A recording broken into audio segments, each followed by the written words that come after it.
तो solo levelling के एक और नए एपिसोड में आप सबका स्वागत है। तो आज हम बात करने वाले हैं सोलो लेवलिंग के एपिसोड 13 के बारे में। और हमने पहले के चैप्टर में ये देखा था कि संग की फाइट एग्रेस के साथ हुई थी और जैसे संग ने एग्रेस को डिफीट किया तो उसे नई एबिलिटी प्रोवाइड हुई और इस जगह से संजिन वो शैडो मोनार्क बना और उसने एग्रेस की शैडो को भी एक्सट्रैक्ट कर लिया। और जो एग्रेस है वो संग का पहला शैडो सोल्जर है और इसके बाद संग उस डेंजन से बाहर निकलता है और अपने घर जाके एकदम सो जाता है। लेकिन थोड़े टाइम के बाद उसका फोन रिंग होने लगता है और ये कॉल संग की सिस्टर का होता है और उसने कॉल इसलिए किया था क्योंकि उसके स्कूल में पेरेंट्स मीटिंग होती है जहाँ सन को जाना होता है और इसलिए वो उससे डांट रही होती है। लेकिन सन नींद में ही बोल रहा होता है कि अभी टाइम क्या हुआ है और जिनिया इसमें चिल्लाते हुए बोलती है कि 2 बज चुकी है और संग जल्दी से अपने बिस्तर से उठता है और जिनिया बोलती है कि तुम्हें इस जगह में 5 बजे तक आ जाना है और संग कहता है कि चिंता मत करो, मैं उस जगह में पहुंच जाऊंगा। और संग जल्दी से तैयार हो जाता है और स्कूल जाने से पहले बैंक जाता है अपने डेबिट कार्ड और अपने बैंक अकाउंट को अपडेट करने के लिए और संग अपनी पासबुक उस एम्प्लॉय को देता है। लेकिन वो एम्प्लॉय ये देख के हैरान थी कि संग के पास 1.4 बिलियन वॉन है और इसलिए वो संग से पूछती है कि आप काम क्या करते हो। तो इसमें संग बताता है कि मैं हंटर हूँ और वो एम्प्लॉय मन में सोचती है कि हंटर अच्छे पैसे बना लेते हैं और ये शायद एक क्लास हंटर होंगे और इसलिए वो संग को अपने बैंक में इन्वेस्ट करने के लिए बोल रही होती है। लेकिन सन इस चीज के लिए मना कर देता है और इसके बाद संग पूरी तरह से तैयार होकर जिना के स्कूल आ जाता है और ये देखने के बाद जिना उसे बोलती है कि तुम हो कौन और तुमने रियल संग के साथ क्या किया है। और संग कहता है कि क्या मैं अच्छा नहीं दिख रहा और जिना ये कहती है कि मुझे ये आइडिया नहीं था कि कोई इतना ज्यादा चेंज हो सकता है। और इसमें संग कहता है कि मैं तुम्हारी होमरूम टीचर से मिलने वाला हूँ और क्या तुम ये चाहती हो कि मैं उनसे ट्रैक सूट में मिलूं। और जैसे संग स्कूल के अंदर एंटर करता है तो वहाँ सब कोई उसे देखने लगते हैं और उसके बारे में बात कर रहे होते हैं और जिना बोलती है कि तुम इनके बीच में बहुत ज्यादा पॉपुलर हो और सोचो तो तुम्हारे पास कोई गर्लफ्रेंड भी नहीं है तो तुम क्या कर रहे थे लास्ट नाइट बाहर और क्या मैं तुम्हारे यहाँ किसी क्यूट स्कूलर से बात चलाऊं। लेकिन सन जिना को सबक सिखाने के लिए उसकी गाल खींचने लगता है और इसके बाद संग जिना के होमरूम टीचर के रूम में चले जाता है और वो टीचर बोलती है कि तुमसे मिलके अच्छा लगा और कहती है कि मुझे ये पता नहीं था कि जिना का भाई इतना ज्यादा हैंडसम है। और हमें ये पता चलता है कि संग ने भी इसी स्कूल से पढ़ाई की है लेकिन संग ने इस टीचर को पहले कभी नहीं देखा था। और फिर ये दोनों जिना के बारे में बात करने लगते हैं और वो टीचर बताती है कि जिना बहुत अच्छी स्टूडेंट है और वो सारे स्टूडेंट के लिए एक इंस्पिरेशन है। और हमें ये भी पता चलता है कि जिना हाई स्कूल के बाद वो मेडिकल स्कूल में पढ़ना चाहती है और जिना की टीचर ये भी कहती है कि उसके टेस्ट के स्कोर बहुत ज्यादा अच्छे हैं तो इसलिए उसमें ज्यादा प्रेशर मत डालना।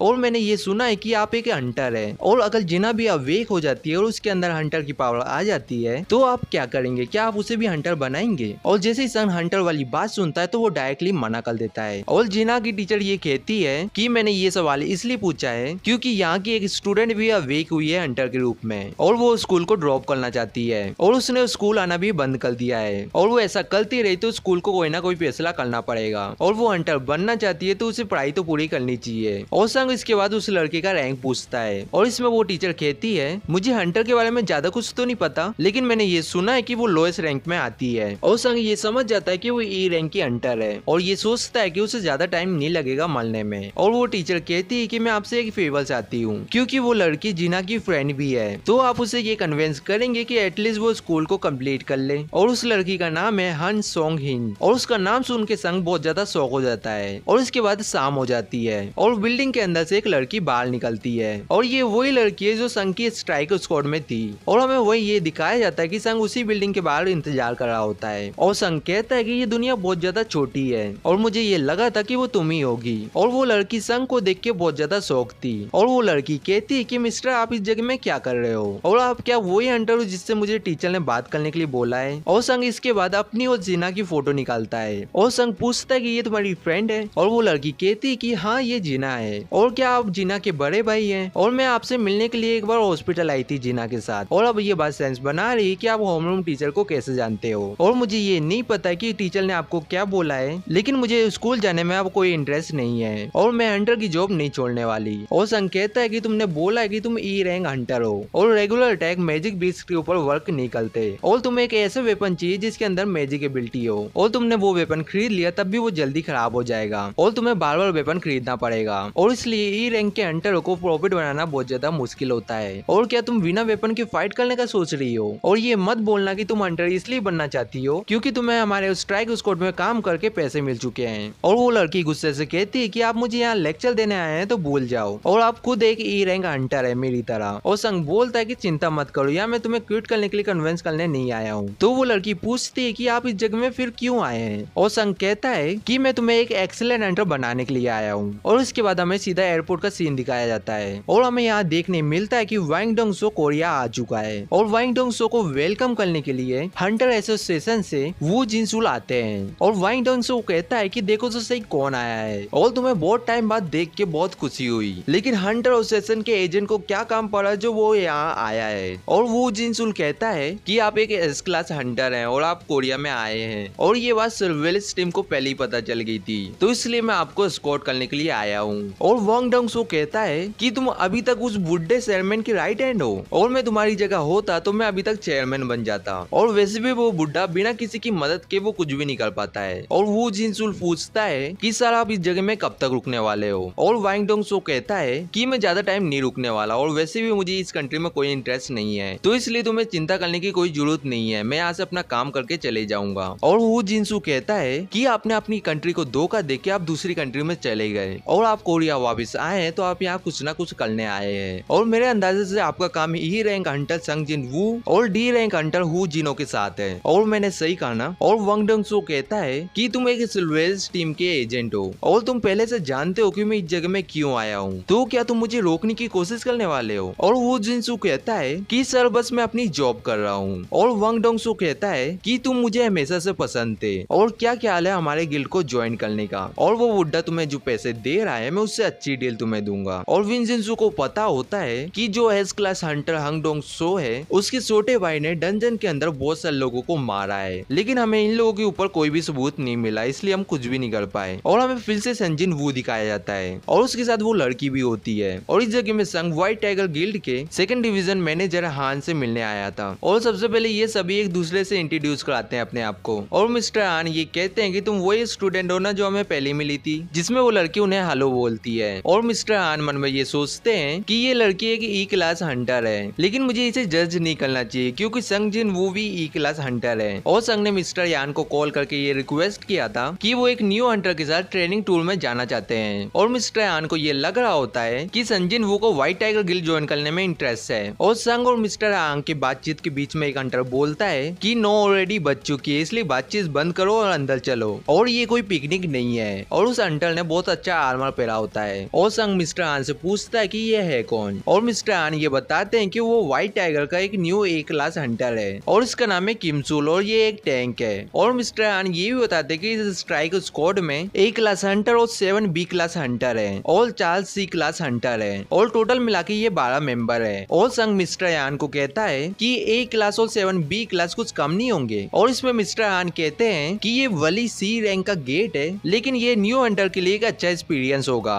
और संग शुरू में तो मान नहीं रहा होता है, लेकिन वो ये सोचता है कि सोंग इनको इस चीज से समझ आएगा कि वो किस चीज के अंदर इन्वॉल्व होना चाहती है और उसे ये पता चलेगा कि ई क्लास हंटर डंजन के अंदर कितने बेबस होते हैं। और डंजन के अंदर जाने से पहले मिस्टर हान का सिक्योरिटी संग से कुछ कहता है, वो संग को आज के लिए साइडलाइन में रहने के लिए कहता है क्योंकि संग डंजन के अंदर जाके डायरेक्ट लीड लेता है तो सी रैंक का गेट जल्दी खत्म हो जाएगा। और इसके बाद डंजन के अंदर सभी लोग एक एक करके जाने लगते हैं, लेकिन अचानक से डंजन का गेट रेड हो जाता है और संग डंजन के अंदर जाते हुए ये नोटिस करता है कि यहाँ कुछ अजीब हो रहा है। और संग कहता है कि ये गेट बवंडर की तरह मूव कर रहा है और नॉर्मली हम गेट को एंटर करते हैं तो कुछ ऐसा फील नहीं होता है, और इस गेट के अंदर से मुझे खतरा महसूस हो रहा है और इस गेट से हमें जल्द से जल्द बाहर आना होगा। और संग गेट के अंदर जाने से पहले अपना सर निकाल के कहता है, मिस्टर हान जल्दी से जल्दी मैन स्ट्राइक स्क्वाड को कांटेक्ट करो। और संग ये बोल के गेट के अंदर चले जाता है और मिस्टर यान वहाँ बहुत ज्यादा घबराए हुए होते हैं और वो तुरंत ही गिल्ड के मास्टर को कॉल करने लगते हैं और उन्हें ये बताते हैं कि जग में क्या हो रहा है। और बाइक उन्हें ये सुन के बहुत ज्यादा हैरान होते हैं और कहते हैं कि उस जग में आके मुझे खुद ही देखना होगा। और यहाँ से सीन शिफ्ट होता है और हमें वांग डोंग सो दिखाया जाता है और वांग डोंग सो जिनजू से पूछता है कि मेरे भाई के फ्यूनरल का क्या हुआ है। और वो जिनसू बताता है कि इस चीज को हमने सीक्रेट रखा है, लेकिन हमने उनकी बॉडी को रिट्रीव कर लिया है और क्या आप वहाँ जाके देखना चाहेंगे। और इसमें वांग डोंग सो कहता है कि जो मर चुका है उसके ऊपर मेरा कोई इंटरेस्ट नहीं है, लेकिन मुझे उस मैच में इंटरेस्ट है जो उसने पीछे छोड़ा है। और इसके बाद वो जिनसू कहता है कि आपको अभी कहाँ जाना है। और वांग डोंग सो कहता है कि मुझे डंजन के पास ले जाओ और मुझे उन लोगों को ढूंढना है जिन लोगों ने ये मैच क्रिएट किया है। लेकिन हु जिनसू कहता है कि कोरिया के अंदर बहुत सारे डिफरेंट गेट हैं, तो आप उसे ढूंढोगे कैसे। और इसमें वांग डोंग सो कहता है कि ये 21 सेंचुरी है, यहाँ किसी को ढूंढना मुश्किल नहीं है और अभी संजन वू ने डंजन में एंटर किया है। और वो जिनसू कहता कहता है कि मैं आपको फिर से याद दिला दूं कि डंजन के अंदर जाने के लिए कुछ रूल होते हैं और उसमें सोसाइटी के रूल अप्लाई नहीं होते हैं और मैं आप में ये ट्रस्ट कर रहा हूँ कि आप ये बात को समझेंगे। लेकिन हांग डंग-सो बहुत ज्यादा गुस्सा हो जाता है और हांग डंग-सो कहता है कि अपने काम से काम रखो और मैं उन लोगों को डंजन के अंदर ही गाल दूंगा और डंजन के अंदर कुछ करना या नहीं करना ये मेरी मर्जी है, तुम समझे। और वो जिनसू कहता है कि हाँ सर। और हमें डंजन के अंदर का सीन दिखाया जाता है जहाँ सारे हंटर बहुत ज्यादा पैनिक कर रहे होते हैं क्योंकि इस जगह से डंजन का गेट गायब हो चुका था और संग आसपास चेक करता है तो उसे यहाँ कोई खतरा नहीं दिखता और संग मन में ये कहता है कि इस गेट ने हमें दूसरे डायमेंशन में ट्रांसपोर्ट कर दिया है। और वो लड़की भी कहती है कि इस जगह में कुछ अजीब है, लेकिन अचानक से उस लड़की की तरफ तेजी से एक तीर आने लगता है और वो तीर जैसे उस लड़की को लगने वाला होता है संग उस तीर को पकड़ लेता है और बाकी हंटरों के ऊपर भी अटैक होता है और वहीं पेड़ के ऊपर कुछ लोग होते हैं और ये आइस एल्फ होते हैं जिनने इनके ऊपर अटैक किया है और संग ने भी इनकी प्रेजेंस को नोटिस नहीं किया था और बाकी हंटरों को इन मॉन्स्टर के साथ पहली बार एनकाउंटर हुआ है और ये लोग इन लोगों को आइस एल्फ के नाम से जानते हैं, लेकिन इन आइस एल्फ को दूसरे नाम से भी जाना जाता है और इन लोगों की ब्रूटली एंडिंग की वजह से इन्हें आइस स्लेशर्स कहा जाता है। और इसके बाद हमें डंजन के बाहर का सीन दिखाया जाता है जहाँ व्हाइट टाइगर गिल्ड के लीडर बाइक हुनू आ जाते हैं और बाइक हुनू भी गेट के अंदर इंटर निकल पा रहे होते हैं और बाइक हुनू कहते हैं कि ये अच्छा नहीं है और ये सी रैंक का गेट था ना। और इसमें मिस्टर आन कहते हैं कि हाँ सर ये सी रैंक का गेट था और बाइक हुनू पूछते हैं कि तुमने एसोसिएशन को इसके बारे में बताया और मिस्टर आन कहते हैं कि हमने कांटेक्ट किया था लेकिन वो लोग इसे सी रैंक का गेट बोल के इग्नोर कर रहे हैं। और ये सुन के बाइक हुनू बहुत ज्यादा गुस्सा हो जाता है और बाइक हुनू मन में कहता है कि रेड गेट एक हाइड डंजन में ही अपेयर होता है और इस गेट के अंदर एक दूसरी दुनिया है और इस जगह में कुछ ना कुछ गड़बड़ तो जरूर है और इस गेट के अंदर से जो माना निकल रहा है वो ए रैंक का है या बी रैंक का। और मिस्टर हान पूछते हैं कि क्या हम इस गेट के माना को मेजर करें और बाइक हुनू कहते हैं कि इसका कोई फायदा नहीं होने वाला क्योंकि गेट पहले ही रेड हो चुका है और अब कोई तरीका नहीं है जिससे ये पता चले कि ये कौन सी लेवल का गेट है। और बाइक हुनू पूछते हैं कि इसके अंदर कितने अंटर गए हैं और मिस्टर आन बताते हैं कि इसके अंदर ए रैंक का 1 अंटर और बी रैंक के 7 अंटर और उसी के साथ साथ कुछ न्यू रिक्रूट भी है। और बाइक हुनू यहाँ पे कहते हैं कि ये गेट बी रैंक का हुआ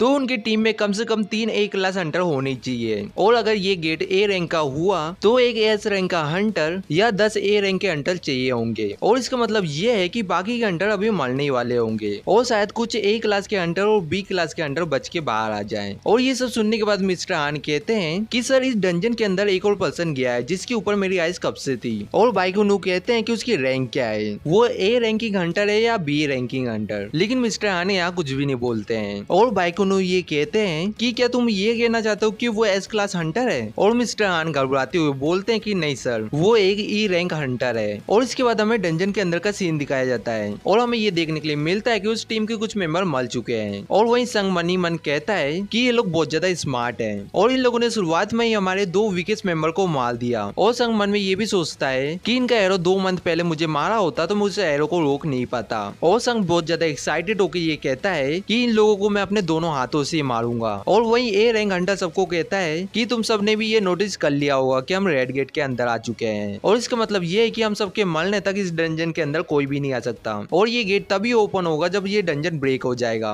और यहाँ सारे हंटर पैनिक कर रहे होते हैं और वो लड़की संग से पूछती है कि मास्टर ये रेड गेट क्या है। और संग ये बताता है कि ये एक स्पेशल गेट है जो एक दूसरे डायमेंशन से कनेक्टेड है और एक बार तुम रेड गेट के अंदर आ गए तो बाहर से कोई भी अंदर नहीं आ सकता और तुम भी इस डंजन से बाहर नहीं जा सकते और हम जब तक डंजन को क्लियर नहीं करेंगे तो हम बाहर नहीं जा सकते और डंजन ब्रेक हुआ तब भी हम बाहर जा सकते हैं, लेकिन जब तक ये सब नहीं होता तो हम इसी डंजन के अंदर फंस चुके हैं। और यहाँ सारे हंटर पैनिक कर रहे होते हैं और आप सबको ये जानना है कि डंजन के अंदर क्या होता है तो वीडियो को लाइक करके चैनल को सब्सक्राइब करके नोटिफिकेशन को ऑन कर लो और इससे मेरी वीडियो की नोटिफिकेशन आपके पास जल्दी पहुंचेगी और डंजन के अंदर क्या हुआ है या आप जल्दी जान पाओगे। और हम मिलेंगे नेक्स्ट वीडियो में। सायोनारा।